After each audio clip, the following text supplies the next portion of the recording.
Afternoon everybody. तो आज हम अपनी नई क्लास, ठीक है, कल क्लास नहीं आ पाई थी, ठीक है, थोड़ा सा शेड्यूल बहुत हेक्टिक था। बट इसके पहले अगर कल की बात करें तो इसके पहले वाले दिन डे बिफोर यस्टरडे 2 क्लास डाल दी गई थी इसी वजह से, क्योंकि थोड़ा सा बिज़ी होना था कल, ठीक है। फ़िलहाल आज ये हमारी 12वीं क्लास है, क्लास 12, ठीक। थोड़ा सा बैच के बारे में बताएंगे। सबसे पहले आपको क्या करना है कि टेलीग्राम चैनल से ज़रूर जुड़ जाना है, क्योंकि ये जो कंटेंट आपको दिया जा रहा है ये कंटेंट आपको हमेशा ऑल स्टेट पीसीएस में, ठीक है, ऑल स्टेट पीसीएस में काम आएगा, स्पेशली यूपी पीसीएस में, ठीक। तो समझ लीजिए रामबाण है। अगर आपने इसको कर लिया, ठीक, तो इसमें वनडे एग्ज़ाम को तो आप भूत ही बना दोगे। वनडे एग्ज़ाम के लिए आपको अलग से कुछ नहीं करना रहेगा, ठीक। इतनी चीज़ आपको क्लियर हो गई। इसके बाद आपको बता देते हैं कि आपको ये नंबर दिया गया है, ठीक है, Penta594 Penta5070। इस पर आप व्हाट्सएप करके जुड़ सकते हैं। किस लिए? अपनी क्वेरी के लिए। और सिर्फ व्हाट्सएप ही अलाउड है, कॉल करना अलाउड नहीं है इस नंबर पे। व्हाट्सएप में आपको जैसे करेंगे, प्रयास ये रहेगा कि आधे घंटे के अंदर आपकी क्वेरीज़, डाउट्स क्लियर कर दिए जाएँ, ठीक। इस बैच की फ़ीस सिर्फ 100 रुपीज़ है। अभी फॉर ऑल चल रही है। अब धीरे धीरे करके प्रीवियस क्लास जो होंगी उसमें से कोई रैंडम क्लासेस ही अवेलेबल रहेंगी, बाकी सब को प्राइवेट कर दिया जाएगा। जैसे क्लास 1 अवेलेबल है, 2 को प्राइवेट कर दिया, 3 को प्राइवेट कर दिया, 4 अवेलेबल है, क्लास 5 6 प्राइवेट कर दिया, 7 प्राइवेट कर दिया, फिर 10 अवेलेबल है।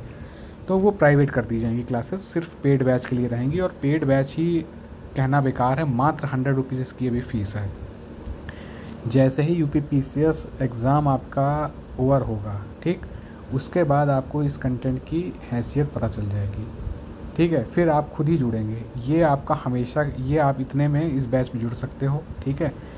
और आपने अगर इसको पढ़ लिया, देख लिया, तो फिर किसी भी स्टेट लेवल में, और ख़ासकर अगर यूपी पीसीएस की बात की जाए, तो कभी आपको प्री के लिए इधर उधर भटकना नहीं पड़ेगा। हर बार बस यही नोट्स को पढ़ना है, इसके साथ करंट अफेयर्स को थोड़ा सा ऐड ऑन करना है बस, और कुछ आपको नहीं करना है, बिल्कुल भी नहीं, ठीक।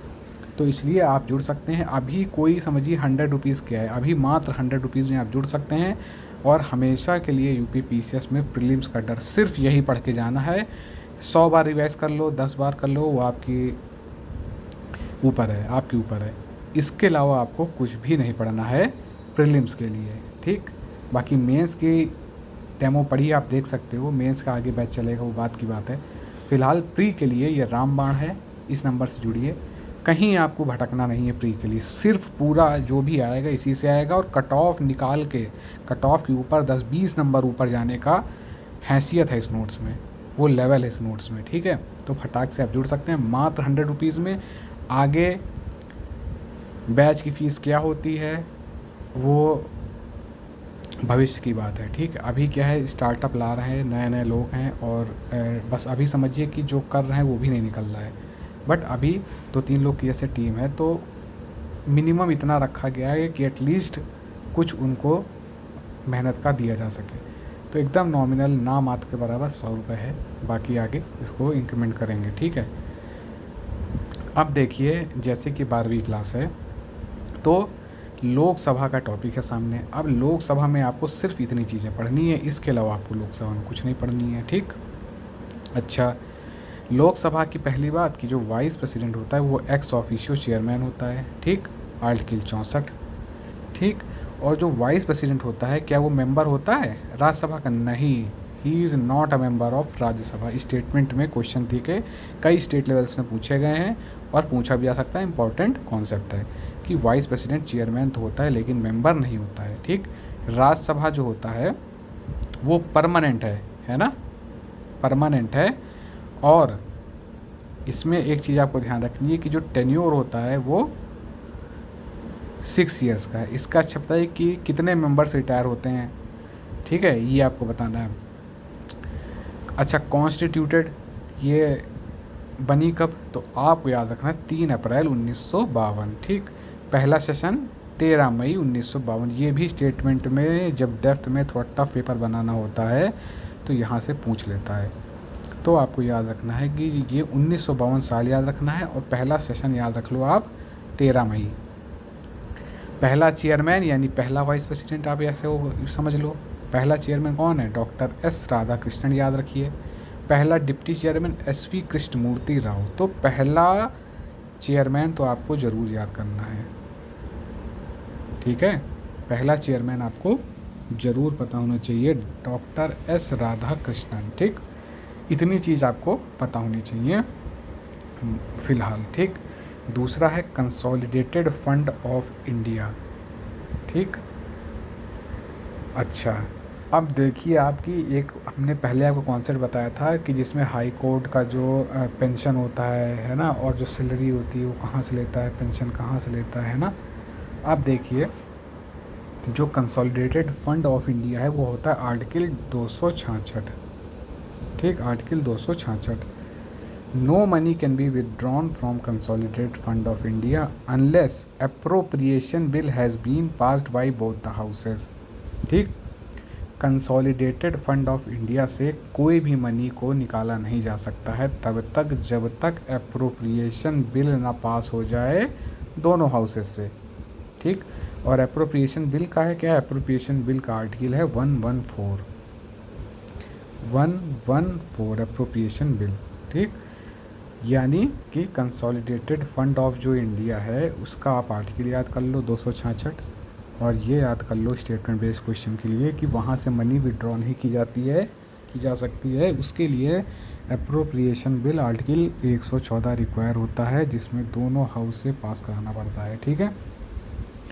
अच्छा, कंसोलिडेटेड फंड ऑफ इंडिया जो है, ठीक है, वो सैलरी किसको किसको देता है, बहुत इंपॉर्टेंट हो जाता है ये भी। चीफ जस्टिस ऑफ इंडिया को देता है, कैग को देगा, चेयरमैन ऑफ यूपीएससी को देगा। कंसोलिडेटेड फंड ऑफ इंडिया कैसे याद रख सकते हैं सैलरी? देखिए ये India, consolidated fund of India, chief justice of India, ठीक। कैग इंडिया, ठीक। और chairman of UPSC all India level का ये जो आयोग है, ठीक। तो इतने को सैलरी देता है कंसोलिडेटेड फंड ऑफ इंडिया। इतनी चीज़ आपको यहाँ से ध्यान रखनी है। आर्टिकल ज़रूर ध्यान रखना है 266, और ये विड्रॉ वाला, अप्रोप्रिएशन बिल वाला, और अप्रोप्रिएशन का बिल याद रखना है 114। ये तीन चीज़ यहाँ से आपको याद रखनी है। सैलरी का बता दें, क्या बताया था, जिसमें जिसमें इंडिया आ जाए। यूपीएससी पूरे इंडिया का होता है तो उसके चेयरमैन हो गया, CGI chief justice of India तो इसका हो गया, और कैग इंडिया का, ठीक। नोट क्या है कि पीएम की जो सैलरी होती है not charge from consolidated fund of India, ये आपको ध्यान रखना है स्टेटमेंट बेस्ड क्वेश्चन के लिए, कि जो हमारे प्रधानमंत्री हैं, जो प्रधानमंत्री की सैलरी होती है उनकी तनख्वाह ये आपकी consolidated of fund of India से नहीं ली जाती है, ठीक। इज़ नॉट चार्ज, इतना आपको ध्यान रखना है, ठीक है। सैलरी किसको किसको देता है ये याद रखना है, और पीएम के में स्पेशल चीज़ याद रखनी है कि ये कंसोलिडेटेड फंड ऑफ इंडिया से अपनी सैलरी को चार्ज नहीं करता है। तो यहाँ से आपका कंसोलिडेटेड फंड ऑफ इंडिया का कोई भी क्वेश्चन आएगा तो सिर्फ यहीं से आएगा, ठीक है। राज्यसभा का क्वेश्चन आएगा तो बस इतना कर लेना हो जाएगा इससे, ठीक है। इसके अलावा आपको इधर उधर भटकने की इसमें ज़रूरत नहीं है, ठीक। अब बात करते हैं कॉन्स्टिट्यूशनल अमेंडमेंट्स की, ये भी बहुत ही इंपॉर्टेंट है। कॉन्स्टिट्यूशनल अमेंडमेंट का हम आर्टिकल आपसे पूछेंगे तो आप आर्टिकल बताइएगा, कॉन्स्टिट्यूशनल अमेंडमेंट का आर्टिकल किस आर्टिकल के तहत ये जो है अमेंडमेंट किया जाता है कॉन्स्टिट्यूशन का, ठीक है। और president can recommend to parliament to change boundary of any state, ये आपको पता होगा कि प्रेसिडेंट करता है। After seeking views of concern legislature, ठीक है, of that state on the subject within specified time, but it is not mandatory for president to accept proposal of concerned state legislature, ठीक। जैसे कि 253 की बात है आर्टिकल, इंटरनेशनल ट्रीटीज़ के दौरान स्टेटों का कॉन्सर्न ले सकता है, पूछ सकता है, बट वो अपने आप भी कर सकता है, ठीक। अच्छा, अब आपको ये तो पता है कि दिल्ली क्या है, एनसीआर है। अब ये पूछ ले कि किस अमेंडमेंट के तहत इसको एनसीआर बनाया गया, ठीक। तो कैसे आप याद रखोगे कि 69 कॉन्स्टिट्यूशनल अमेंडमेंट के तहत दिल्ली को एनसीआर बनाया गया था, ठीक है। दूसरा क्या है, पहला कॉन्स्टिट्यूशन अमेंडमेंट कब आया था? 1951, और 1952 में ऐसा क्या हुआ था 1952 में राज्यसभा का पहला सेशन हुआ था 13 मई 1952 में। और पहला कॉन्स्टिट्यूशन अमेंडमेंट कब हुआ था? 1951 में। ठीक, अच्छा ये हुआ था, तो इसमें हुआ क्या था? इसमें हुआ था लैंड रिफॉर्म। ठीक, मतलब लैंड रिफॉर्म की अगर बात की जाए तो आप हमेशा याद रखना कि 1951 दो चीज़ याद रखना, ये और पहला कॉन्स्टिट्यूशनल अमेंडमेंट एक्ट। ये देखिए एक डंडी यहाँ से मिली, एक डंडी यहाँ, यानी एक और एक। पहला कॉन्स्टिट्यूशन अमेंडमेंट लैंड रिफॉर्म है। क्या किया था लैंड रिफॉर्म ने? इसने इंसर्ट किया था 9th शेड्यूल को। Very very very very important. ठीक है, ये बारीकियां हैं, इस तरीके से नोट्स बनाए जाते हैं, इस तरीके से तैयारी की जाती है, तब जा कर के आप कट ऑफ से 20, 22, 15 मार्क्स की लीड में रहोगे। 5 क्वेश्चन गलत दे दे, आंसर की दिक्कत आ जाए, तब भी आप हमेशा श्योर रहोगे कि आपका प्रीलिम्स क्लियर होगा। ठीक, हमेशा बॉर्डर लाइन पे रहोगे तो हमेशा जो है गुगली पाते रहोगे, 1-2 नंबर से माइनस जाते रहोगे, कट ऑफ के बाहर होते रहोगे। दौड़ा के 20 नंबर आगे एड़ी उठा के धरनी है, 15 नंबर ऊपर की आयो, क्वेश्चन गलत करे, आंसर की मिलाने की ज़रूरत भी ना पड़े। एक बार आपने मिला ली, अगली आंसर की मिलाने की ज़रूरत ही ना पड़े, आप इतने लीड में रहो कि भाई 5 गलत हो जाए, 7 गलत हो जाए, फ़र्क नहीं पड़ता। और वो लीड आपको मिलेगी इस नोट से, ये चीज़ ध्यान रखना। ठीक है, तो नवा शेड्यूल जो है इंसर्ट हुआ था लैंड रिफॉर्म से। ठीक, अब देखिए जो बहुत मेन है यहाँ पे लिखे हैं, हालांकि कॉन्स्टिट्यूशन अमेंडमेंट एक्ट मोटी मोटी आप रीडिंग कर लेना, बट इसमें से फंसा देंगे आपका, ये जान लीजिए। पूरा प्रयास है इसमें से आपके फंसा देंगे। मैचिंग आएगा तो 2 मिल जाएगा तब आप कर लोगे, 3 मिल जाएगा तब आप कर लोगे। तो पहला हो गया, 69 का आपको पता चल गया। ठीक है, अब देखिए जो 58 कॉन्स्टिट्यूशन अमेंडमेंट है, इंसर्टेड आर्टिकल। ठीक है, ये आपको देखना है 394A, authoritative text of constitution in Hindi language, ये भी ध्यान रखना।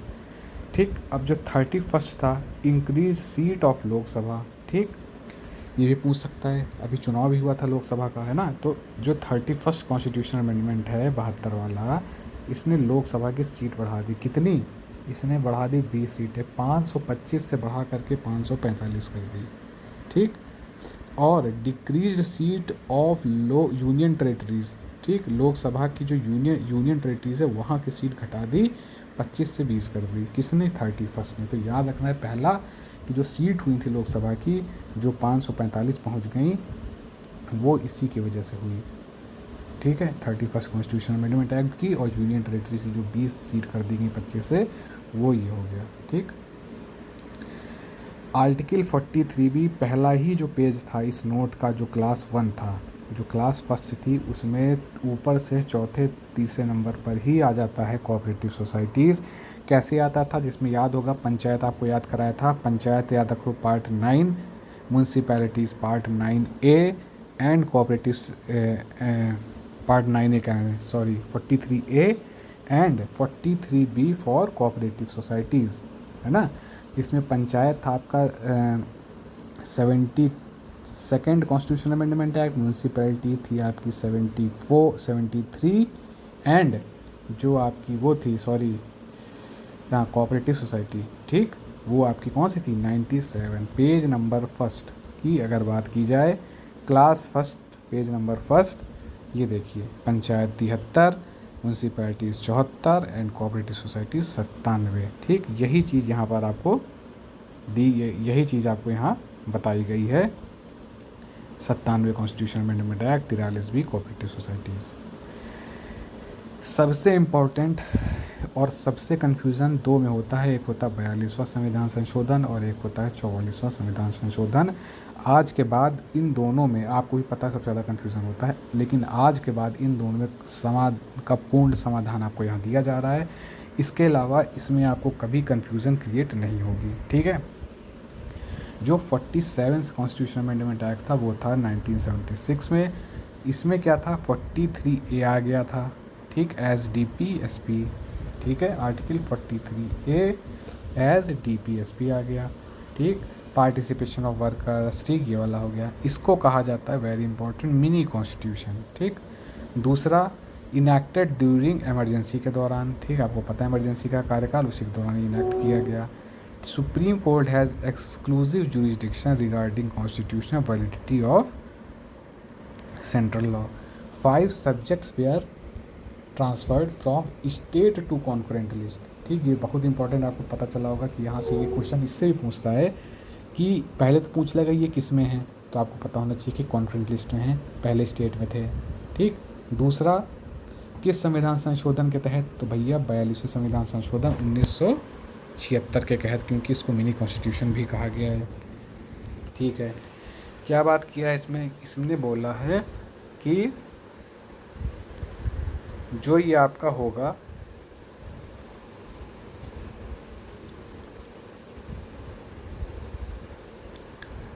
है ना, स्टेट टू कॉन्करेंस लिस्ट, कौन कौन से वो 5 सब्जेक्ट हैं जो ट्रांसफ़र किए गए।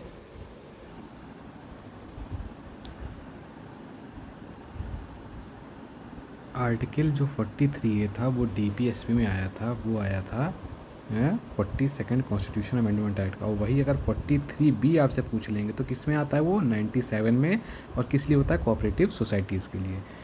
और ये मिनी कॉन्स्टिट्यूशन कहलाता है, और इसमें 5 सब्जेक्ट जो हैं स्टेट से कॉन्करेंट लिस्ट में ट्रांसफ़र कर दिए गए थे। कौन कौन से, एक तो education, forest, weight and measurement, ठीक, protection of wild life animals and birds, administration of justice. ठीक, इसको यहीं पे याद कर लेंगे और यहीं पे इसका काम ख़त्म कर देंगे। मिनी कॉन्स्टिट्यूशन 42nd CAA, ठीक, और इमरजेंसी के दौरान था, जाहिर सी बात 1976 है। और जो कौन से 5 सब्जेक्ट थे जो स्टेट से कॉन्करेंट में भेजे गए, तो एजुकेशन, साथ में बोलिए education, forest, weight and measurement, protection of wild life and administration of justice, ठीक, एडमिनिस्ट्रेशन ऑफ जस्टिस है ना, एडमिनिस्ट्रेशन ऑफ जस्टिस ये भूल सकते हो, इसलिए इसको 2-3 बार पढ़ लेना, एडमिनिस्ट्रेशन ऑफ जस्टिस भी पॉइंट था। ठीक, और 3 नए वर्ड्स ऐड होते हैं, कौन से, वो जो आपको बताए गए थे, SSI, ठीक, socialist, secular and integrity, socialist, secular and integrity, ये भी किसमें, वेरी इंपॉर्टेंट, प्रीएम्बल में जुड़ गए थे। क्या ट्रिक थी, SSI, socialist, secular and integrity, ठीक, और 5 स्टेट सब्जेक्ट ट्रांसफ़र हो गए थे स्टेट से कॉन्करेंट में, education, forest, weight, measurement, protection and justice वाला। ठीक, इसके साथ पार्ट 4A फंडामेंटल ड्यूटी इसी में आ गया था। ठीक है, fundamental duties part 4 DPSP and part 4A fundamental duties भी इसी में आ गया था।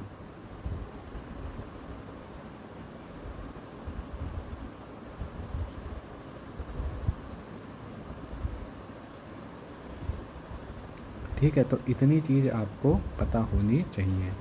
मिनी कॉन्स्टिट्यूशन है ना, और जो 3 नए वर्ड जुड़ गए, सोशलिस्ट, सेकुलर एंड इंटीग्रिटी, और पार्ट 4A जो फंडामेंटल ड्यूटीज़ है, ठीक है, और made president bound by advice of union cabinet, ये भी 42nd कॉन्स्टिट्यूशन अमेंडमेंट में था। और जिसके अंतर्गत जो आर्टिकल्स आ जाते हैं वो कौन कौन से आर्टिकल्स आ गए थे, एक तो आपको पता है 43A आ गया था, 43A, 48A, 49A, 39A अगर आपसे पूछ लें तो आप बताओ इस जगह 39A कौन सा आर्टिकल था। ठीक, ये चीज़ आपको कमेंट करके बताना है कि 39A कौन सा आर्टिकल है। ठीक, ये आर्टिकल जो इसमें ऐड ऑन हो गए थे 43A, 48A, 39A, ठीक, और 29, 29, 39, 43, 48। ठीक है, ये आपको ध्यान रखना है। ठीक, और फंडामेंटल ड्यूटीज़ पार्ट 4A, इतना आपको ध्यान रखना है।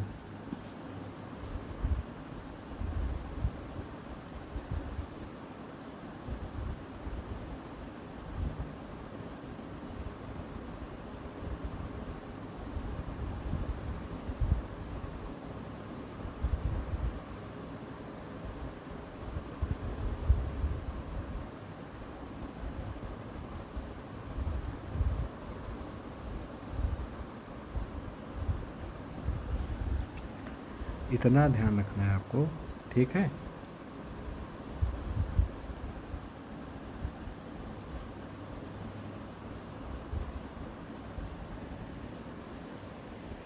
है ना, ये सारे आर्टिकल्स आपको पता चल गए, 39, 43 से 48 से और 48 से 43 से 39 से और 39, ये 42nd। और ये सब्जेक्ट वाली बात हो गई, फंडामेंटल ड्यूटीज़ की बात आ गई। है ना। इनैक्टेड ड्यूरिंग इमरजेंसी, ये भी आपको पता है। और exclusive jurisdiction regarding constitutional validity of central law. अब 44वां भी आप देख लो, हालांकि दोनों एक साथ मैं सलाह नहीं दूंगा, आप देखो कन्फ्यूज़न क्रिएट हो जाती है ना, हमेशा कन्फ्यूज़न क्रिएट हो जाएगी। तो आप सबसे पहले 42वें को अभी पढ़ के छोड़ दो, ठीक, जितना रटा है इसको रट के छोड़ दो, 44वें को थोड़ा सा साइड रखो, है ना, ठीक, इसको साइड रखो, इसको लिख लो बाद में, अभी बिल्कुल ना देखिए इसको, बाद में देखिएगा।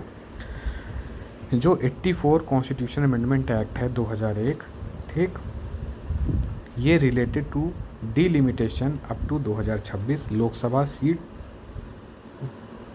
विल नॉट बी ऑल्टर्ड 2026 तक, ये कहता है, ठीक है। और जो 61 कॉन्स्टिट्यूशन अमेंडमेंट एक्ट था, ये वोटिंग एज घटा दिया, कितनी कर दिया, 18, 21 से 18 कर दिया, came into effect as 18 from 1989 से 18 साल की एज वोटिंग के लिए वैलिड हो गई, ठीक। जो 73वां था, 73वां आपको तो बता ही गया था, 73 था पंचायत से, 74 था म्यूनसिपैलिटीज़, तो ये हो गया पंचायती राज, ठीक, को कॉन्स्टिट्यूशन मिला स्टेटस। और आर्टिकल आ गया 243, ठीक है, और पार्ट आ गया 9, पहले ही पेज में आपको सारी चीज़ें बता रखी गई हैं। और इसमें क्या बात हुई थी कि 1/3 reservation of women in village panchayat, ठीक, विलेज पंचायत में भी 1/3 रिजर्वेशन वुमेन का होगा। इतनी चीज़ आ गई 73 में। अभी स्टेटमेंट डाल के पूछ ले regarding 73 CAA which of the following statements are correct. तो ये सारी चीज़ें आपको पता होना ज़रूरी है, यहाँ से चीज़ें घुमा सकता है ऊपर नीचे करके, है ना।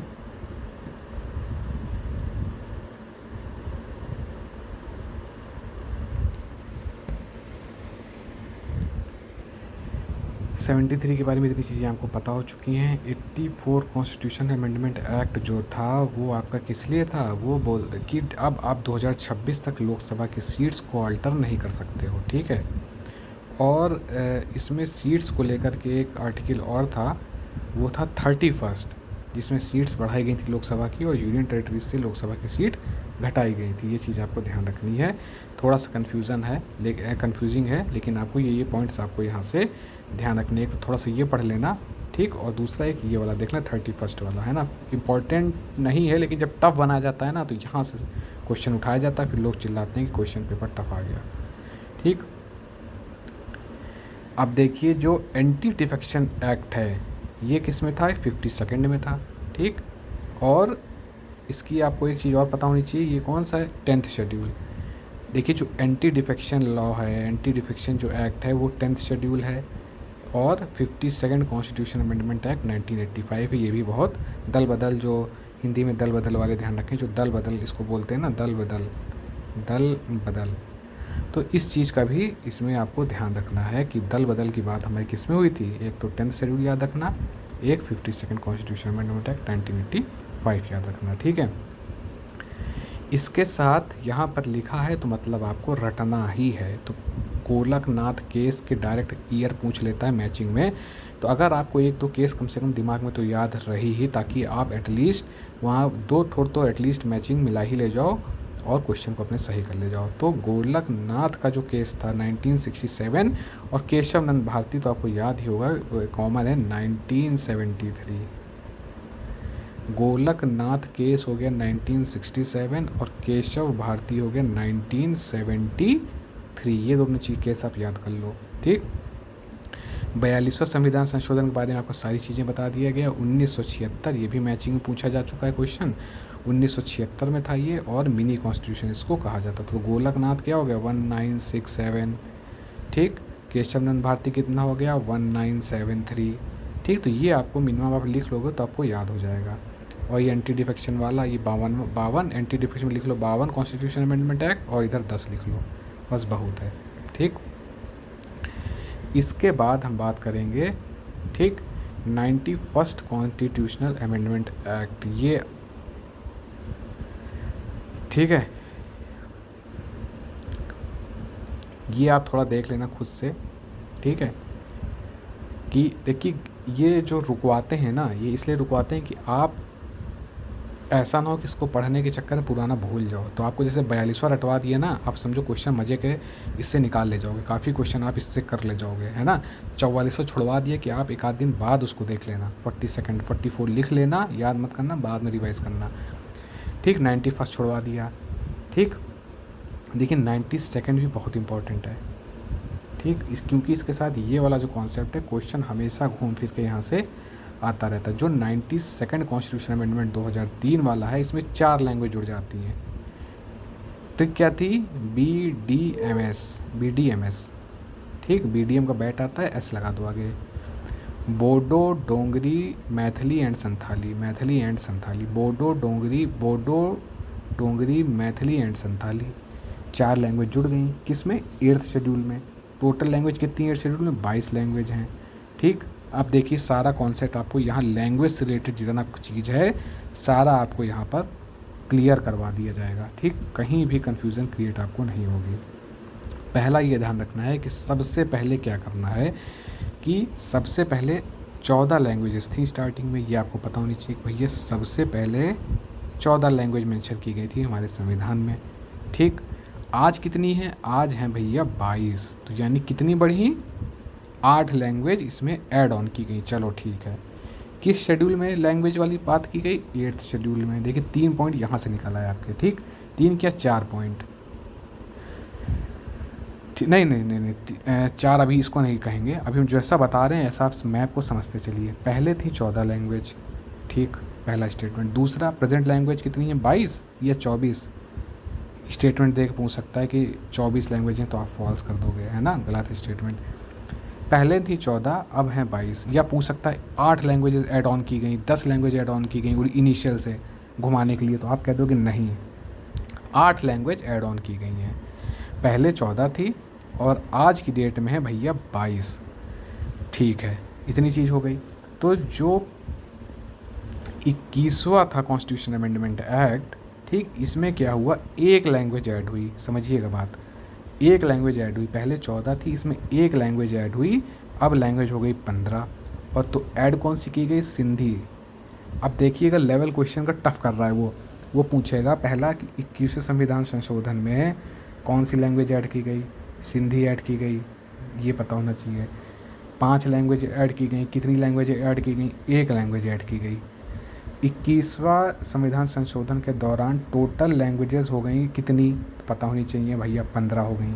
इनिशियल कितनी थी? 14 थी। प्रेजेंट कितनी है? 22 है। देखिए कितने तरीके से क्वेश्चन घुमा रहा है यहाँ पे, ठीक। सिंधी ऐड हो गई। और पूछ लेगा कि पहली लैंग्वेज जो ऐड की गई कॉन्स्टिट्यूशन में वो बोडो, डोंगरी, मैथिली, संथाली, सिंधी, तो आप मारोगे टिक किस में? सिंधी पे। कब ऐड की गई? 21वें संविधान संशोधन में। फिर आता है 71, 50 पॉइंट सीधे जोड़ दो, अब 21 से चले जाओ 71 पे, 1992, ठीक, 1992। पहले अब इसमें ऐड की गई 3, देखते रहिएगा। अब यहाँ तक 15 हो चुकी थी, अब इसमें ऐड की गई 3। और इसकी ट्रिक थी क्या? को मानी नेपाली, को मानी, क्या को मानी, मैं कहते हैं कौन मानेगा, को मानी नेपाली, को मानी नेपाली, को मानी नेपाली मानी, ठीक, या नेपाली मानी, या को मानी नेपाली हो तुम। तो को मानी से कौन कानी, मानी से मणिपुरी एंड नेपाली। इसमें कितनी ऐड हो गई? इसमें ऐड हो गई 3। अब कितनी हो गई? 18। अब यहाँ से फिर क्वेश्चन क्रिएट होता है 71वें संविधान संशोधन में कितनी लैंग्वेज ऐड हुई? 1 2 3 4, भैया 3 लैंग्वेज ऐड हुई। कौन कौन सी ऐड हुई? को मानी नेपाली, ट्रिक सर ने बताई थी। कौन कनी, मणिपुरी एंड नेपाली, ठीक है। ये हमको पता चल गया कि 3 लैंग्वेज ऐड हुई। 21वें में कितनी ऐड हुई? 1 सिंधी ऐड हुई। और 71वें में कितनी ऐड हुई? भैया 3 ऐड हुई। 71वें संविधान संशोधन के दौरान ऐड करने के बाद कितनी लैंग्वेज टोटल हो गई? भैया पहले 14 थी, फिर 21वें में 1 ऐड हुई, 15 हो गई, फिर 71 में 3 ऐड हुई, तो भैया 71 के समय हो गई 18 लैंग्वेज, ठीक है। तो अब 22 कैसे हो गई? यानी 4 लैंग्वेज और ऐड की गई। और यही ट्रिक थी BDMS, बोडो, डोंगरी, मैथिली, संथाली। और ये ऐड होती है आपके 92वें संविधान संशोधन 2003 में। इसी के साथ 18 + 4 करके आपकी 22 लैंग्वेजेस टोटल बन के यहाँ पर खड़ी हो जाती हैं। ये देखिए टोटल आपकी 22 लैंग्वेज खड़ी हो जाती हैं। एक कोर्स कराने के लिए अभी फट रीड करते चले जाएँ, मिनट आधे घंटे में पूरे लेक्चर ख़त्म हो जाएंगे, 50 पन्ने। लेकिन वो नहीं कराना है, कराना नहीं है, रिज़ल्ट देना है। आपको इस चीज़ का लोहा मनवाना है कि जो कंटेंट यहाँ पे दिया जा रहा है, मैं ये नहीं कह रहा यूट्यूब में कोई नहीं दे सकता, हो सकता है बहुत लोग दे सकते हो, बहुत लोग योग्य भी हैं हम लोग से, हमसे और टीम से। लेकिन पढ़ाने का जो तरीका होता है और नोट्स बनाने का जो तरीका होता है, ज्ञान बहुत होने से फ़र्क नहीं पड़ता है। अक्सर वही लोग एकेडमी पढ़ाते हैं जो लोग प्रॉपर सेलेक्ट नहीं हो पाए होते हैं। और ज्ञान की बात करें तो हो सकता है किसी भी कारण से उनका सिलेक्शन ना हुआ हो, और वो हो सकता है उनसे ज़्यादा ज्ञानी रहे हों। ठीक है, तो नोट्स कैसे बनाने हैं, कैसे एग्ज़ाम में एनालिसिस करनी है, क्या पूछा जाता है, वो सारा हम लोग के पास है। और आप देख भी रहे होंगे, रिज़ल्ट ही देना है, रिज़ल्ट देंगे तो आप लोग जुड़ते जाओगे। ठीक है, ये थी टोटल बात। एक बार फिर से रिवीजन करेंगे भैया। पहले थी 14, ठीक, ओरिजिनल। फिर 21वां संविधान संशोधन आया, इसमें जोड़ी क्या, एक लैंग्वेज जोड़ी, कौन सी, सिंधी। और अब हो गई कितनी लैंग्वेज, 15 लैंग्वेज। फिर इसमें पॉइंट 50 जोड़ दिया तो 71 आया। 71 में कितनी लैंग्वेज जोड़ दी, 3। कौन कौन सी, कोमानी नेपाली, कोंकणी मणिपुरी एंड नेपाली। अब 15 + 3 कितनी हो गई, 18। फिर आती है 92, 2003 वाला। 92 में कितनी ऐड जोड़ी, 15, 3 18 + 4 जोड़ी, कौन कौन सी, बी, डी, एम और एस। और अब कितनी हो गई, 22। ये सीन था। ठीक, ये बात हो गई। अब 79 कॉन्स्टिट्यूशनल अमेंडमेंट एक्ट कहता है reservation of SC and ST plus Anglo Indians in parliament and state legislative assemblies. और देखिए ये यहाँ पर आपका अगेन बहुत इंपॉर्टेंट चीज़ आपको यहाँ पे हम बताने जा रहे हैं, बहुत इंपॉर्टेंट चीज़। ठीक, ये चीज़ भी आप इग्नोर नहीं कर सकते हो। एक तो लैंग्वेज वाली सारी चीज़ और एक ये वाली सारी चीज़। अच्छा, अब आपको ये पता चल गया कि जो 79 संविधान संशोधन था, ये SC ST के साथ साथ एंग्लो इंडियंस के रिजर्वेशन की बात करता था पार्लियामेंट के हाउसेज में, लोकसभा, राज्यसभा में और स्टेट लेजिस्लेटिव असेंबलीज़ में। ठीक, क्लियर। अब देखो आर्टिकल 334 के अनुसार, ठीक है, क्या होता है कि जो एंग्लो इंडियन रिजर्वेशन होता था, जो नॉमिनेटेड मेंबर्स होते थे, आप अभी तक देखोगे लोकसभा में 2 नॉमिनेटेड किए गए, राज्यसभा में 12 किए गए, है ना। तो जो नॉमिनेटेड मेंबर एंग्लो इंडियन वाले होते थे, इसको क्या कर दिया गया, डिसकंटिन्यू कर दिया गया। ठीक, पार्लियामेंट में प्लस स्टेट लेजिस्लेटिव असेंबलीज से। ठीक, कौन से कॉन्स्टिट्यूशन अमेंडमेंट के द्वारा, 126वें कॉन्स्टिट्यूशन अमेंडमेंट के एक्ट द्वारा इनको उखाड़ फेंका गया 2019 से। ठीक है,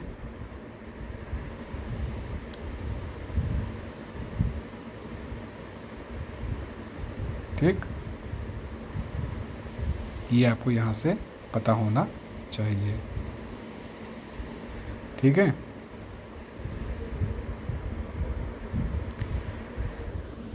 126वां अमेंडमेंट बिल पास किया गया। और कॉन्स्टिट्यूशनल एक्ट की अगर बात करें तो ध्यान रखना 104 है ना।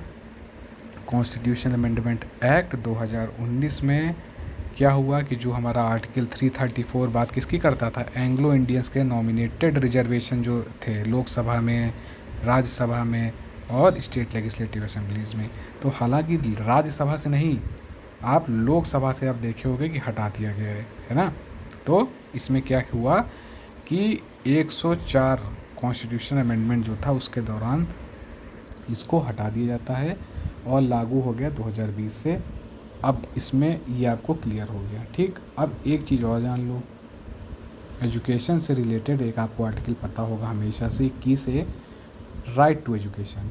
चलो ठीक है, किस में बात की गई, 86 में। ट्रिक क्या याद कर लो, 86% यानी 85% के ऊपर किस में बात होती है भैया, एजुकेशन में। अच्छा है, ठीक। इफेक्ट कब से, 1 अप्रैल 2010 से। कितने से कितने की बात करता है, फंडामेंटल राइट है इसलिए बात करता है 6 से 14 साल की। अगर ये होता आर्टिकल 45 डीपीएसपी वाला तो किसकी बात करता, बिलो 6 ईयर्स की, बिलो 6 ईयर्स की बात ये करता। किसकी, अर्ली चाइल्डहुड केयर, आर्टिकल 45।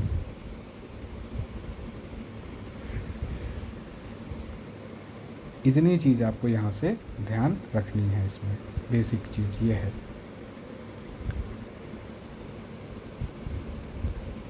ठीक, एक तो क्या, आर्टिकल 334 और कॉन्स्टिट्यूशन अमेंडमेंट 104, ठीक है। और जो लो डिसकंटिन्यू कर दिया गया था क्या, एंग्लो इंडियन का रिजर्वेशन, ये आपको ध्यान रखना है। ठीक, ये आपको यहाँ से इतनी चीज़ बहुत ही ये कंफ्यूजिंग है, इम्पॉर्टेंट है, इस वजह से थोड़ा स्लो पेस में पढ़ाया। आप चाहो तो 3x लगा करके अपना टाइम बचा सकते हो, 2x लगा लो, 3x लगा लो, बट यहाँ पे वही चीज़ आपको कराई जा रही कि आपके दिमाग में रहे, आप पढ़ लो, वहाँ गलत कराओ तो ये मतलब नहीं है। ठीक है, एमएलसी टिक लिखती है कि भैया यहाँ पर सदस्य विधान परिषद के बारे में हम बात करने जा रहे हैं, यानी मेंबर ऑफ लेजिस्लेटिव काउंसिल।